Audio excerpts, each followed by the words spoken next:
So I brought up that I was going to have someone who knows a lot more about SEO than me. I know a little about SEO because I've done web development for a number of years. Anthony knows a whole lot of SEO. And so he put together these slides, he put some time into it because one of the problems he is not an SEO by trade. It's like you don't do SEO, you do web development and web application development, right? That would best way to sum up your... Yes. Okay.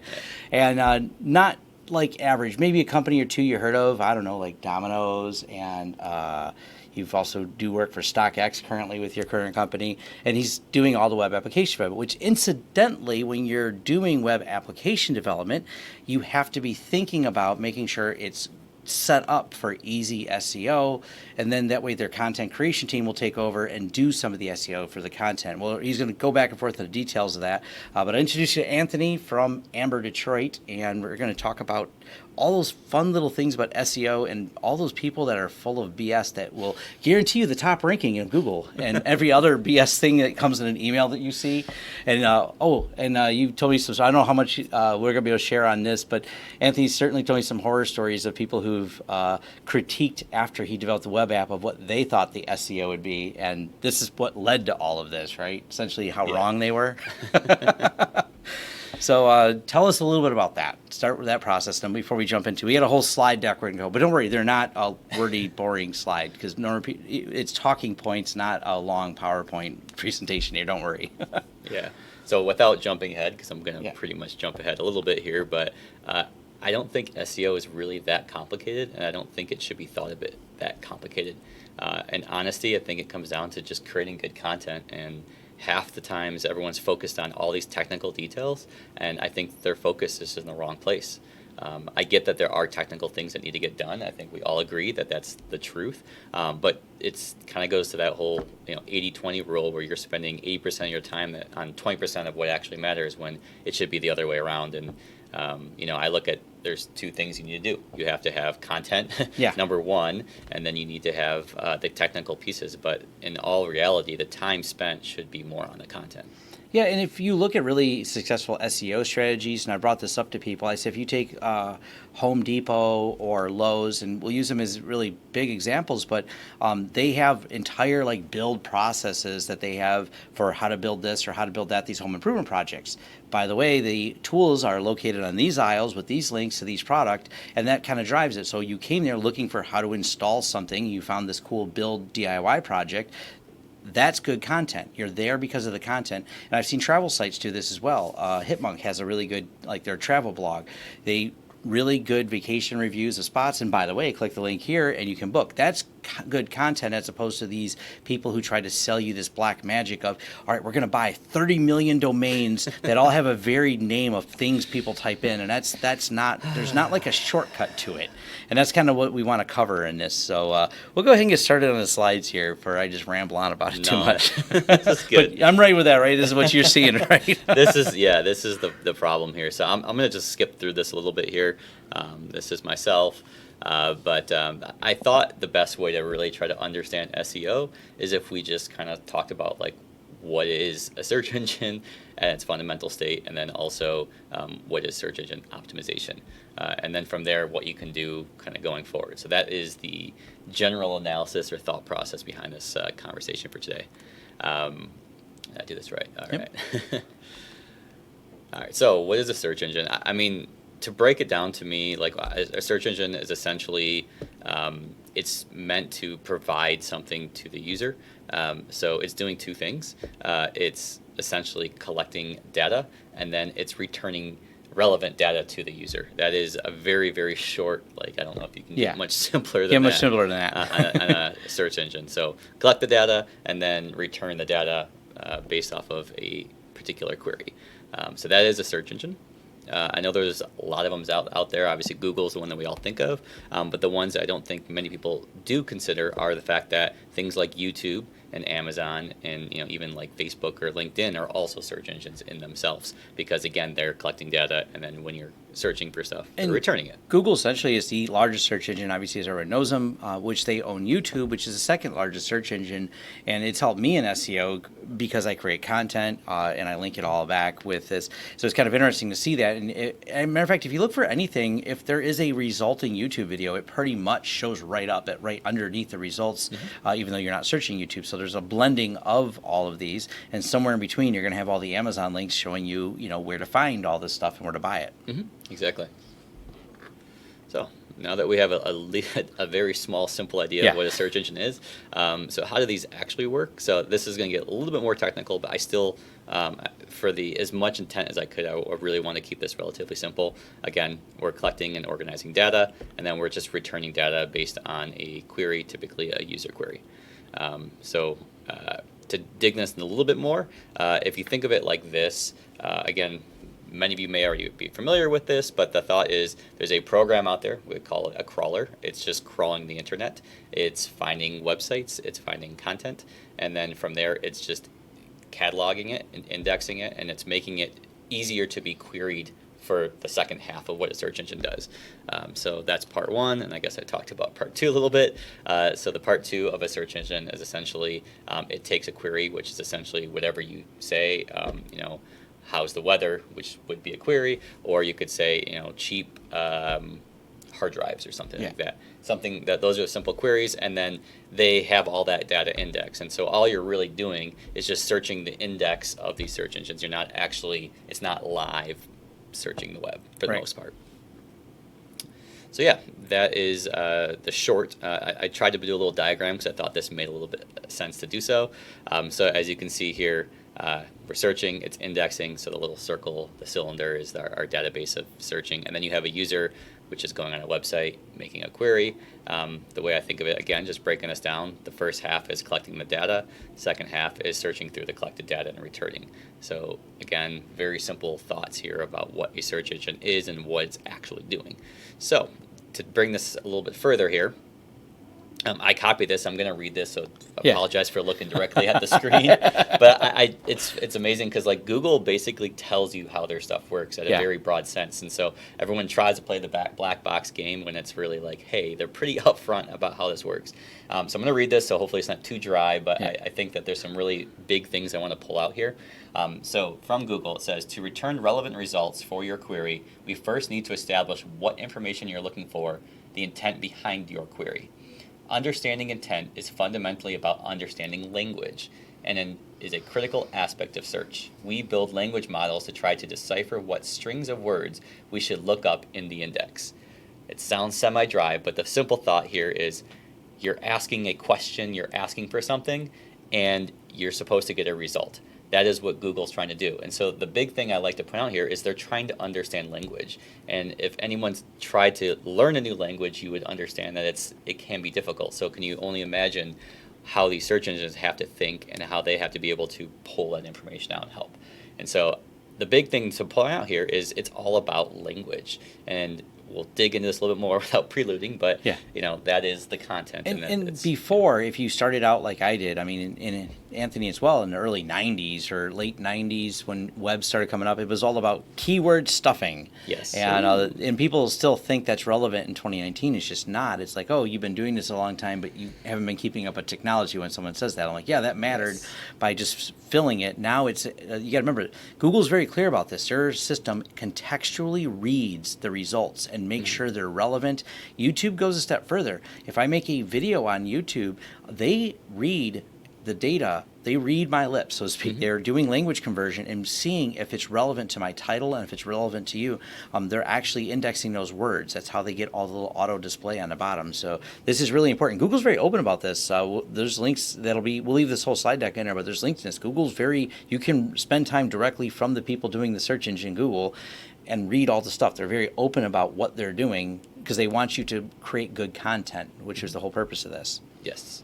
And at the time of this recording is 2019, and I think that a lot of people, they almost forget that we are much more advanced than we were in 2005 or 2004 when Facebook came out, and the fact that everyone's always asking questions about like, well, how many factors is Google using? It doesn't matter. Right. I don't care. I don't really look into those things. I just go back to the content, because at the end of the day, what is Google trying to do?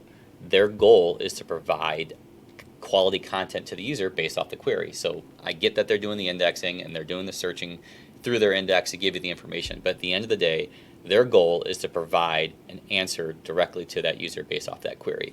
And I'm going to skip around here because I have a slide that essentially talks about it, which is this here. Obviously, this is Google, and I'm sure many of you have used the I'm feeling lucky button, or maybe you haven't. But the thought here is when you click on the I'm feeling lucky button, it takes you to the first search result based off of what you're searching in here. And so the thought here was Google has this here because this is kind of where they would love to be. They don't want to show you a list of search results because that means they're giving you the option to figure out what it is. If they could build their stuff so perfect and so amazing and turn the right answer, it would always be the first result. So you can ask it anything and the first thing they respond is correct, and it should always be that way. And that's essentially what Google is kind of alluding to with this I'm feeling lucky button here.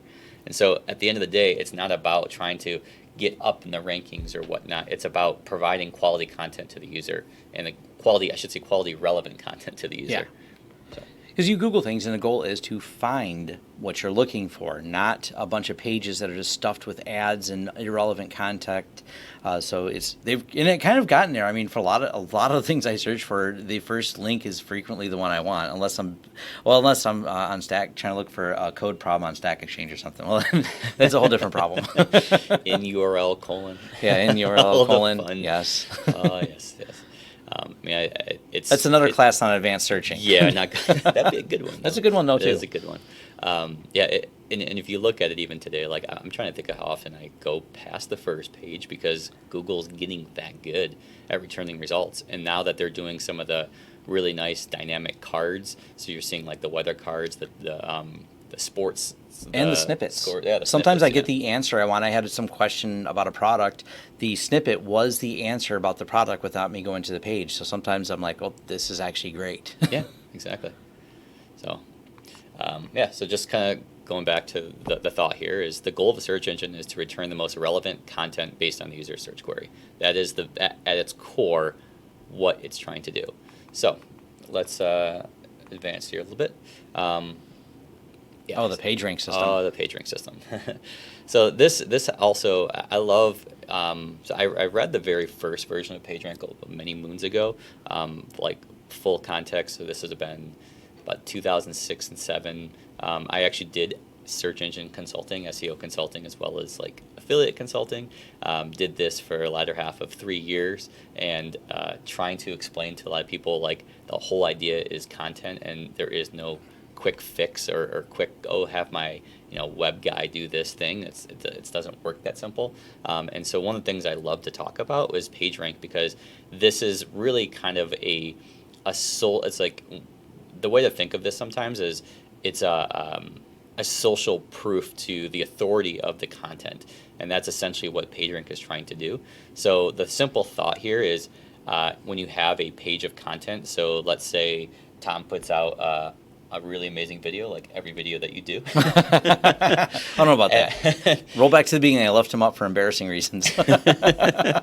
And so, like, the thing about the video is, like, or any page out there, is the way that it's going to be considered of more value is often based off the authority of other people talking about it or recommending it.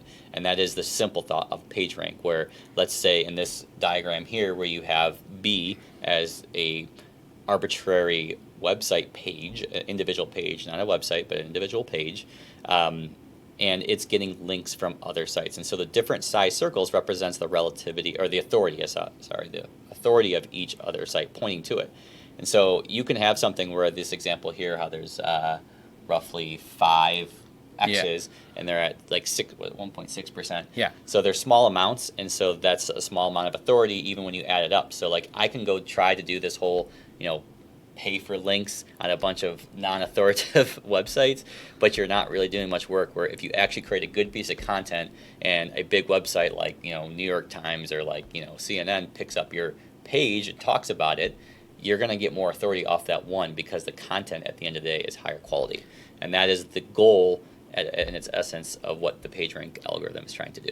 And this is something even I see. So as my website becomes more authoritative because of all the videos and all the content and the traffic and the high volume of traffic that my site has, more and more people reach out to me wanting me to help promote their content because they know they can look at my ranking on this. And like I said, Google has talked a lot about this. And ever since, I believe it was the Panda update is when they really got rid of a lot of the backlinking. A lot of people would try some of the link stuffing, and you can read some of the history. It's been a number of years since they did that, but that broke some of these old things that people still cling on to. Like, all you got to do is stuff all these backlinks in here, and it doesn't work like that. Like, it comes back to the content. Google's getting better and better. People try to game the system. Google ups the game. That's bottom line. They want people to write good content, and Google has been on that topic. And you hear us probably repeat that a few times through this video, but that's really the truth. Yeah, and there is no secret sauce to it. I mean, if anything, it's all about the content. And, yeah. Like you said, if you're trying to game the system, you're doing it wrong. That is not what it's about. Like, I don't even follow anymore, like, what Google updates are or what is coming out, because to me that is semi-irrelevant.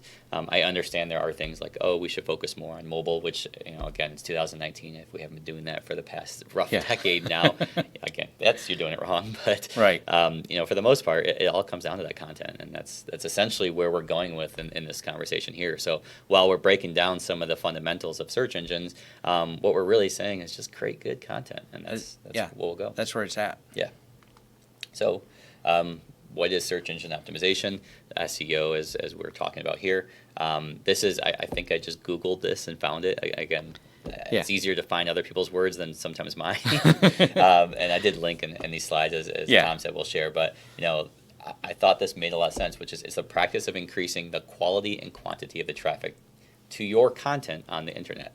Again, this is all about you want people to see your stuff. But if your stuff isn't good, then you're just trying to game the system for people to see not good stuff. So just create good stuff, and then the rest will kind of come from there. So, two types of optimizations. Again, you may have heard some of these terms, which is on-site SEO, off-site SEO.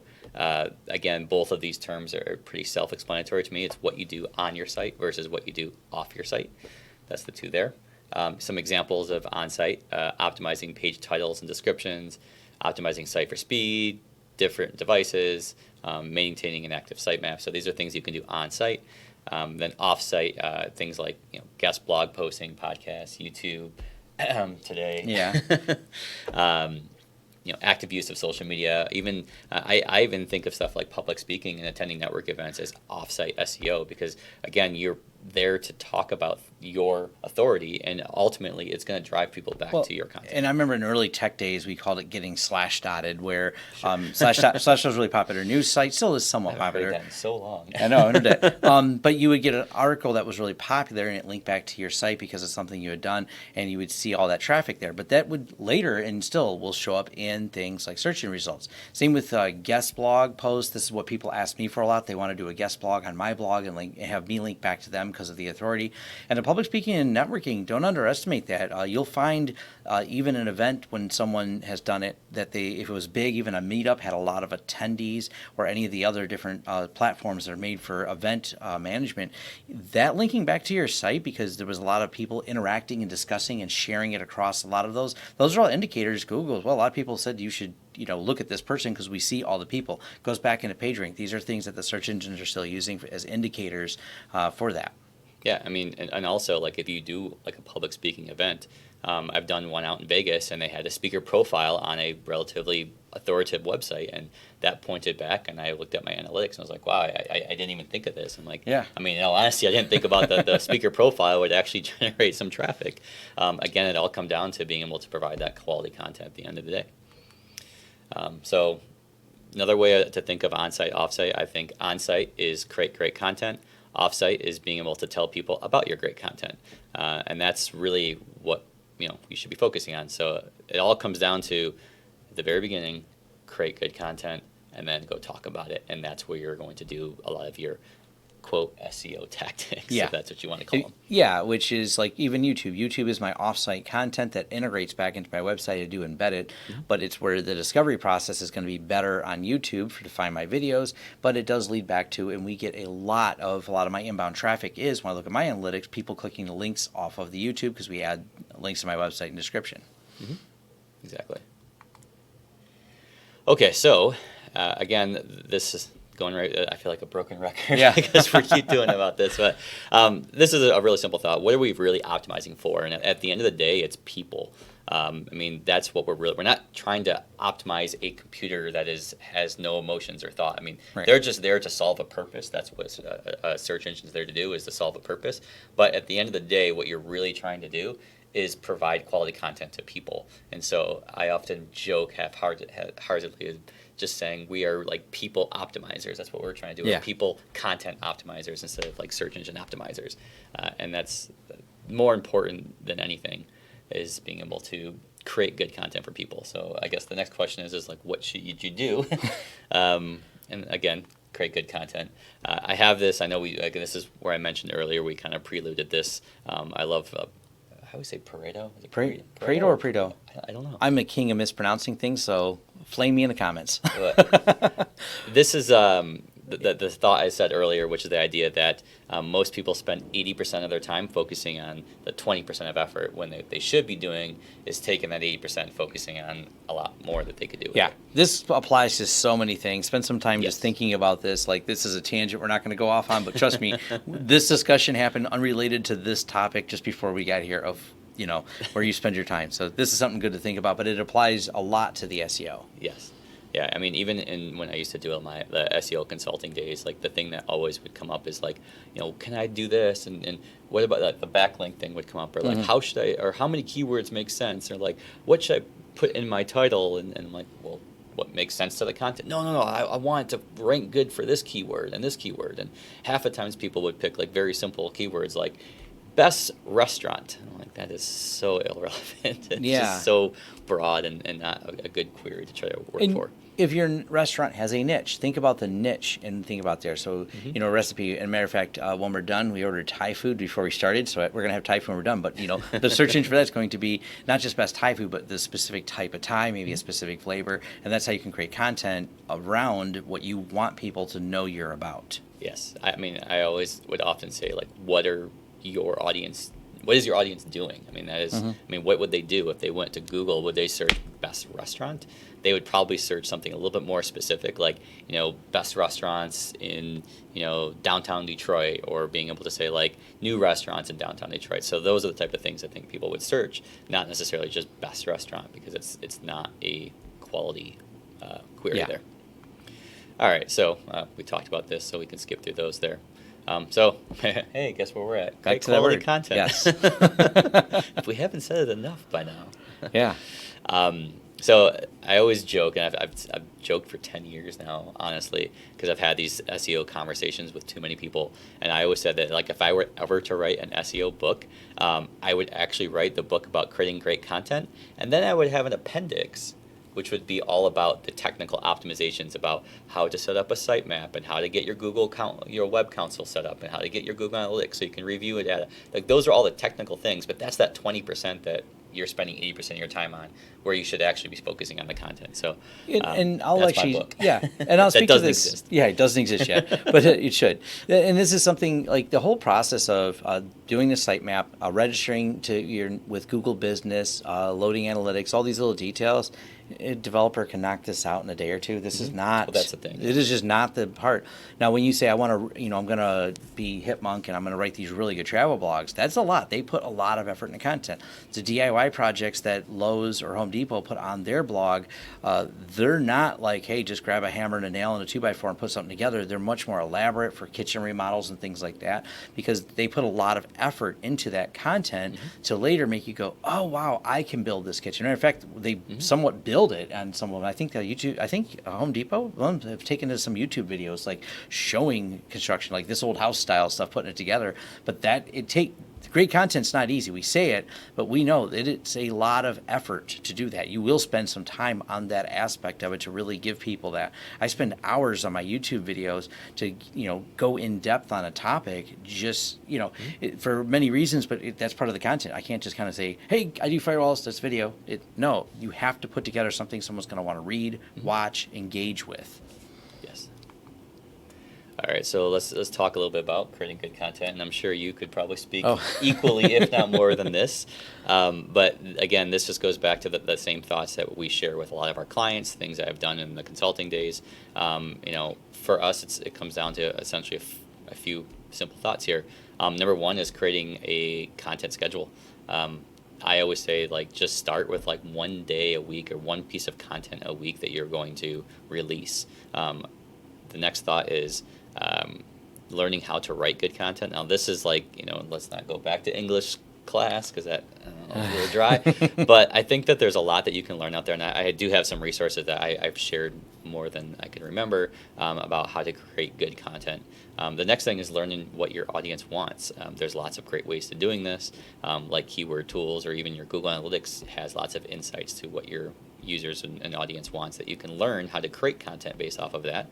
And then the other thought here is what content do you like? Can you learn from it? Because I think that we see lots of whether it's a blog or whether it's a YouTube channel or anything, you really like it, and so if you like something, why don't you learn from them? I mean, I guess you can call it stealing it, but at the same time, you're really just learning what makes good content. And I do this often where I take notes and see something, I'm like, that's awesome how they did that, or I really like that cool sidebar because that's a really good way to make the content make more sense. And it can be an unrelated industry to yours.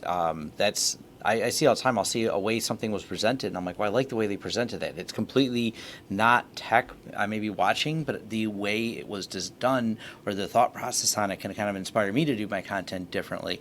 The other thing, too, is don't think of, if you're a small business owner, it doesn't have to all fall on you. You can outsource it. Maybe your disciplines, your skill sets are not in writing and things like that. And we even see CEOs of very large companies. They're not wonderful public speakers. They probably wouldn't be good at content either, but they figure out who is, and that's an important part. You can hire someone for this. You can contract it out, and it's kind of like telling your story. And I've actually kind of like the term I'm seeing more popular here in 2019, like story branding companies.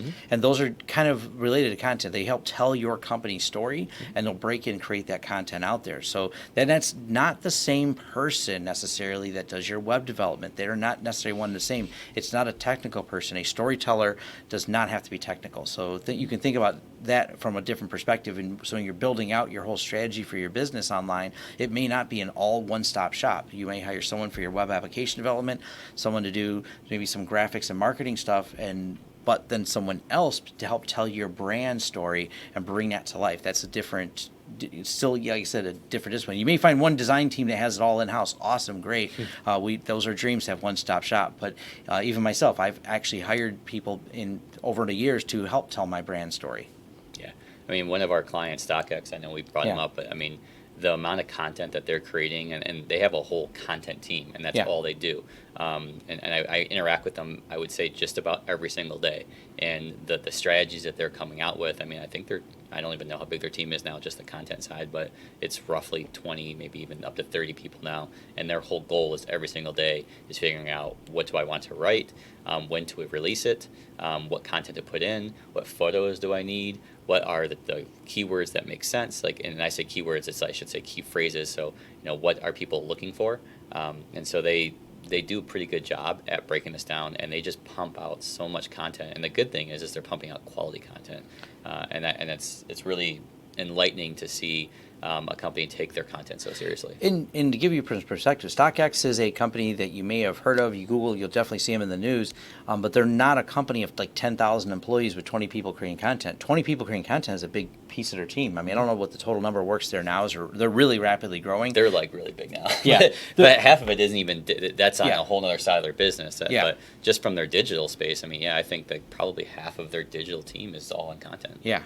So it's interesting because it's not it's not like they're the size of some mega company yet. They're working on it though, but it's interesting. I mean, they have a lot of resources dedicated to it, but for the way they convert, the way they make money is, creating this content around the products that they have on their site, and that's just so key because they're understanding your audience. They're looking at what sells. They're like, all right, we need to do a story about this topic because this is what's going to get people to engage. And it's like you said, it's articles you want to read. You will learn something about product reading your article.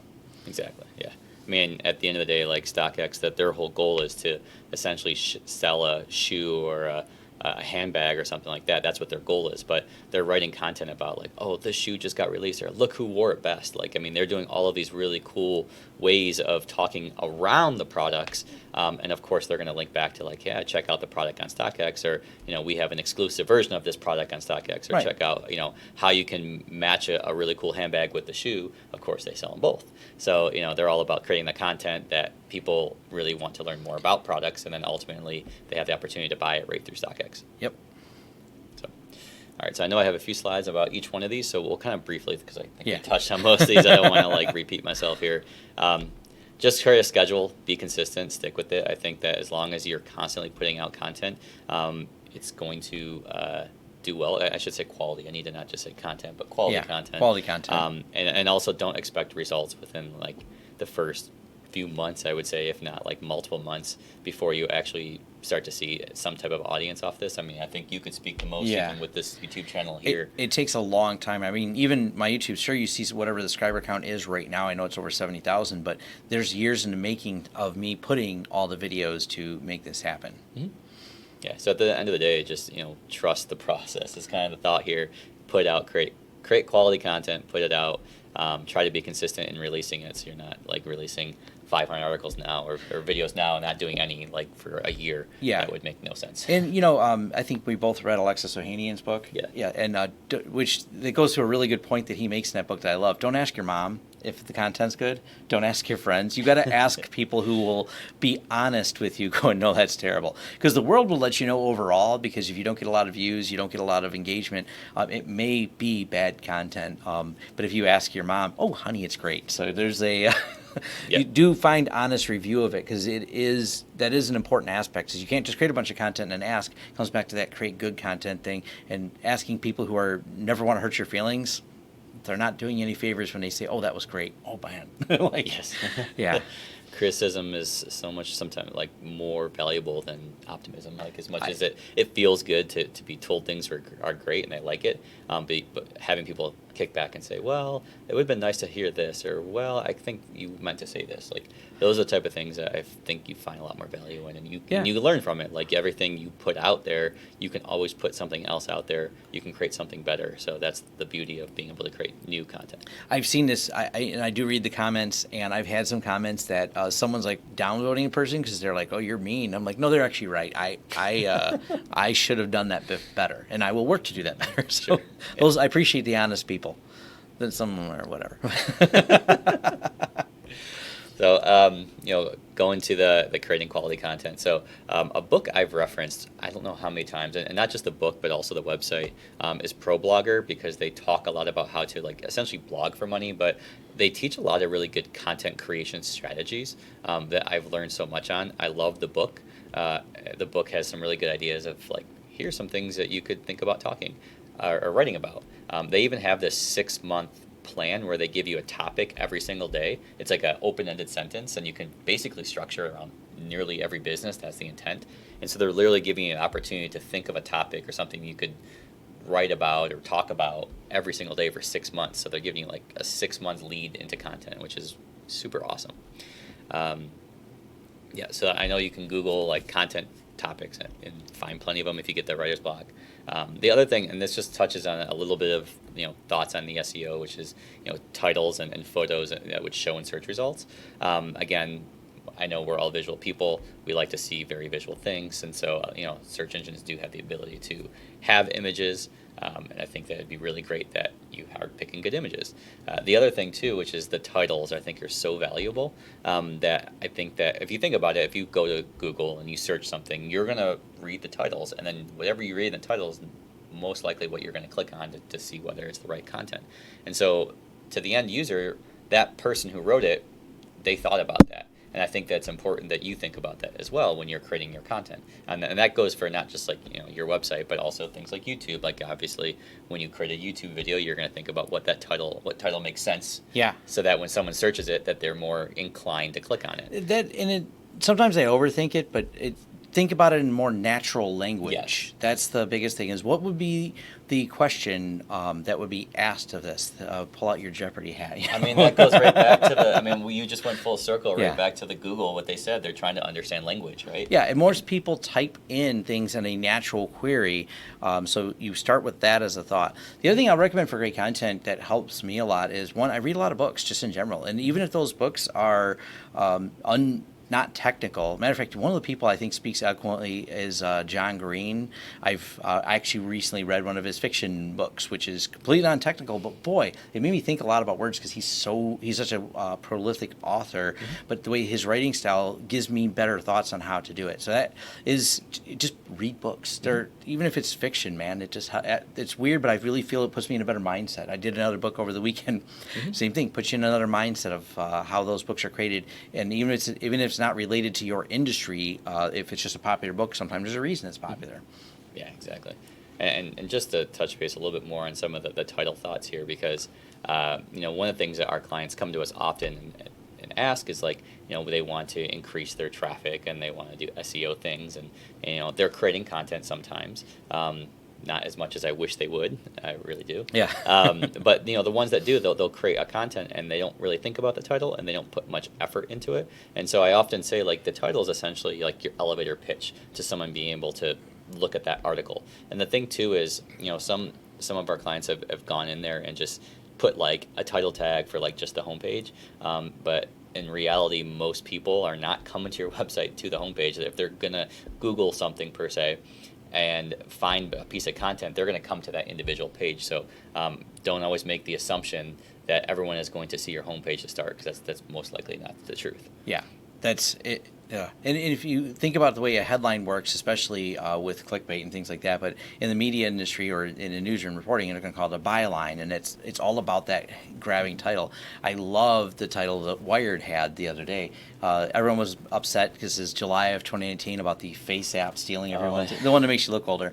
And their title was great. It says, "So you're worried about Face app, but have you heard what this Facebook company's doing with your data?" I was like, I want to read that article now. Like, as soon as I see it. I did not see that one. Yeah, they just published it. And I was like, oh, spot on, guys. And it's that is engaging. And what are people searching? What's Face app? What's this? Because it's a hot topic right now of, is this company selling my data to somewhere else? The article is on all those points. It's on point where it is related to what people will search in. Have you heard of Face app? Have you heard of Facebook? It's a fun play on that, but it engages you and makes you go, okay, I got to click on this link and got to read the rest now.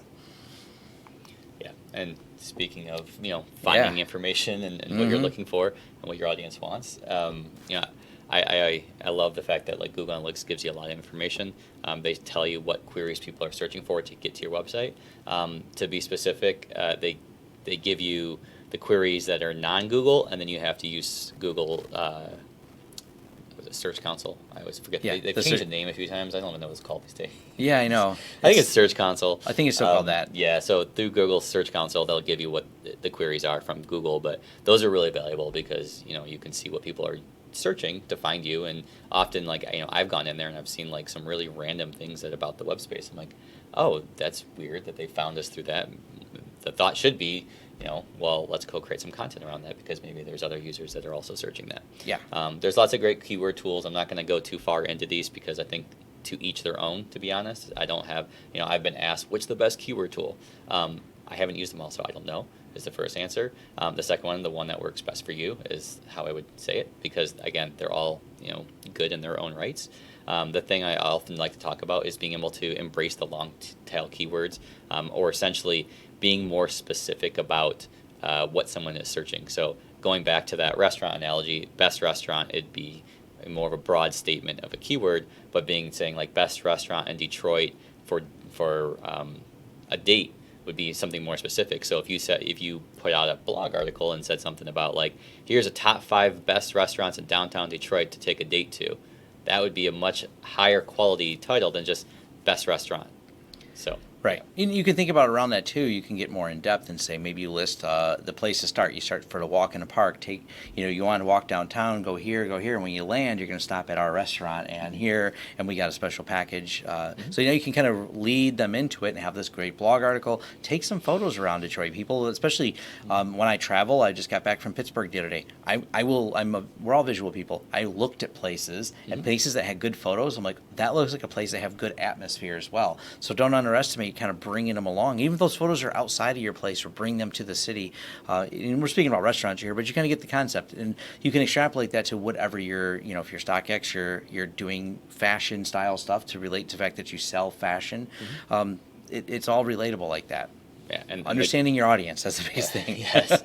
And the great thing too about long tail keywords is you can, I know we're using the restaurant analogy today, but if you were to do best restaurants in downtown Detroit for a date, you can also do best restaurants in downtown Detroit for lunch. So by doing something like long tail, it gives you the opportunity to create more content around a very similar topic. So you don't have to feel so constrained to trying to fit everything in one. You can create multiple pieces of content that are very specific, because again, if you go all the way back to the beginning, a search engine is trying to return a result to that user, and it goes back to the language that they're asking. And most people might hopefully are typing something much more specific into those search engines, and they're going to return that content. So if you're going and thinking about that and creating those very specific things, you're going to get much more, not just you're not necessarily going to get more links, I would say, or more views, but you'll definitely get quality, and that's really what it's about. Yeah, because you don't want just someone randomly buying. You want them to spend some time on your site, engaging, reading it, and actually be interested in whatever your product is. It's ultimately you want the quality leads that turn to a customer,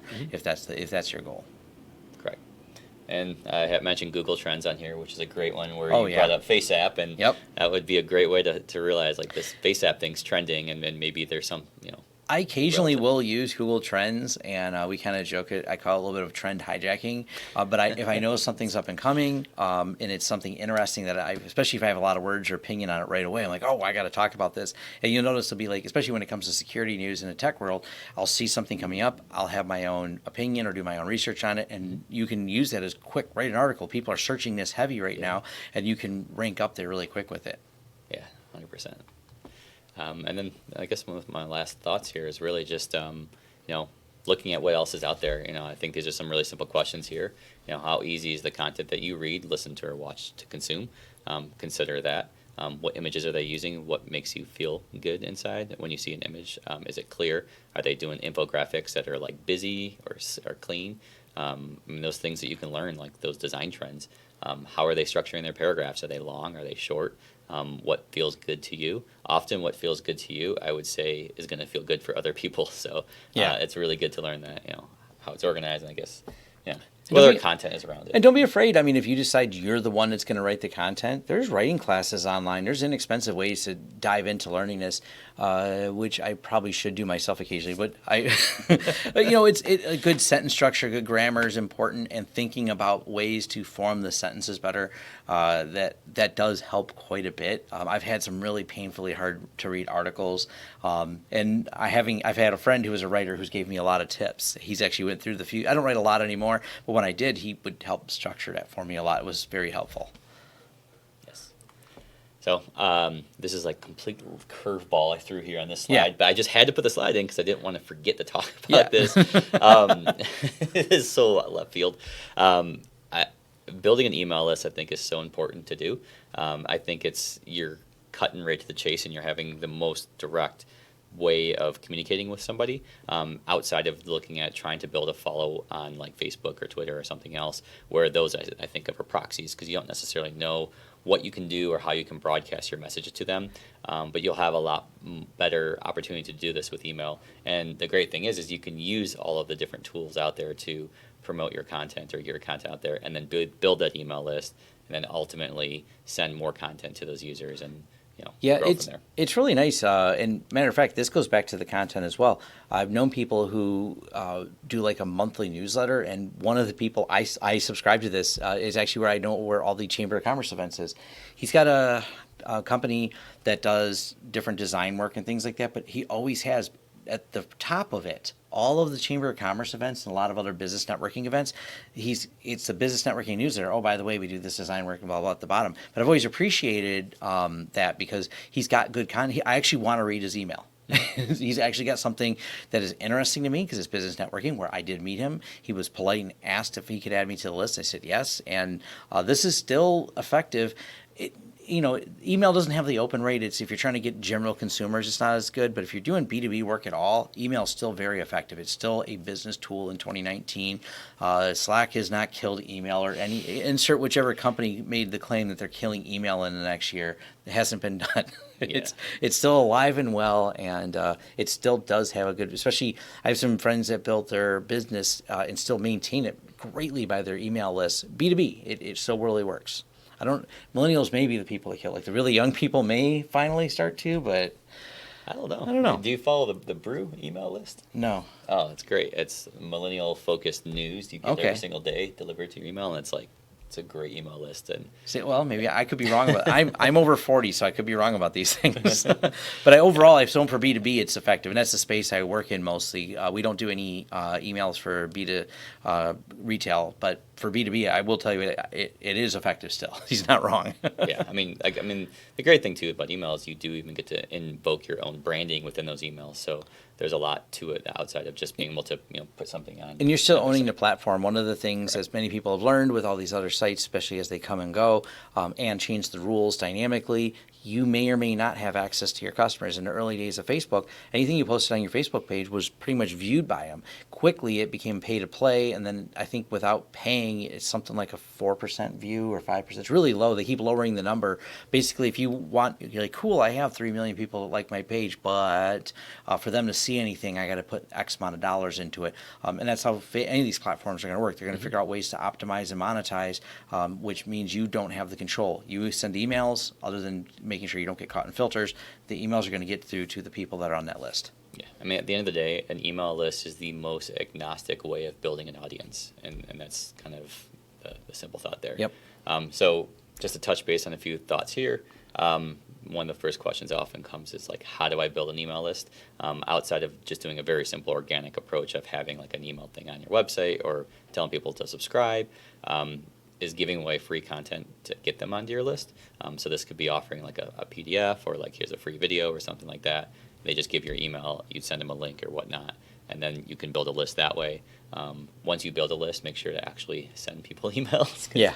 I've seen that happen. Like, oh, I got a lot of people on my list. And When's the last time you sent an email? You got to come back to that content creation and a strategy for that. And then Yes. Expecting your email on a certain date. I know someone, it's only 12 a year. They do one a year, but they have a really strong email list. They do consistently on the first of every month. They get it out there, and it gives them a month to put together some really solid content. They're kind of in depth, but she says it's been one of the keys to her business success over the last 10 years has been that mailing list. Mm-hmm. And I'm sure they're looking at the reads and the opens and see. She has a really high opener. I can't remember what it was, but it was statistically way higher than average. Wow. But when I seen what they were doing with this really strong content, very visual, it was a big email, Okay. but it works. That's cool. Yeah, so I won't touch too much more on this one, but I just wanted to really bring up the email list because I It's think still relevant. It's so relevant. It's still 2019, at least now it is. We And, have an it's auction true. company that kills it with their mailing list. Yeah. Because they do really unique, like high-end, $20,000, $30,000 a piece auction items and stuff. And I didn't understand their mailing strategy until we got to see what they were doing, and like, wow. I mean, their open rate's really high too. People get excited because that's the next round of things they can buy. And so if you have something like that, we have a meeting in our company soon, similar thing, selling really unique pieces of art. People get excited about the email because it's going to be what art's going to be available. So if you have a strategy for it, it works. Yes, build an email list. Yeah, build an email list. Won't touch too much on these other than just some worthy reads that I have found a lot of good. And if you read most of these, it's all about creating good content. I really love, and the last one is actually not a book, it's just a link, the 1,000 True Fans by Kevin Kelly. It just kind of breaks down a lot of people, they're trying to build an audience and they're focusing on like, how do I get to 100,000 people or 1 million views or whatever that is, like, but at the end of the day, like you need to like just figure out on how to get those first true fans, and as Kevin Kelly calls it, is your 1,000 true fans. And so the thought here really is about trying to start small and let your fans become part of your, I guess you could say your force that helps you grow. Yeah. And, you see, if some of you that may cringe a little bit when you see Gary Vaynerchuk in here, there's a love-hate. I mean, the guy's a little overexcited sometimes, but I will tell you, he says a lot of really smart things. If you look at him, not in his daily hyped up stuff, but in his longer form talks that he's done, I've watched some of those and go, wow, he's got some really smart things to say. And his books, they're all, much more concise. He pumps out so much content. It's crazy. Like, I almost get annoyed at this point. Like, I mean, it is, and I think that's part of it, is like it's like he's pumping out so much stuff. Yeah. But the just to touch base on this book, the main reason I did put a few notes on why I picked these books, but the thing I liked about this book is he actually took like screenshots of like a FedEx Facebook post or like a other Twitter posts, and he just critiqued them on what he thought they did right and what they did wrong. And so I just found this as a really good way to learn how to basically create content for social media. That's what that book is. And love him or hate him, the guy has created content, and it's popular, it's liked, and things like that. So there's definitely some strategies to definitely learn from people like Gary. And I mentioned on it, but I would even say Alexis Ohanian's book, when he talks about how to build audience, that one section about how he built Reddit and things like that was really interesting. Of when he would hand write things to build that audience and stuff like that to people that interact with him. Kind of goes back to that your 1,000 true fans and how you build those up.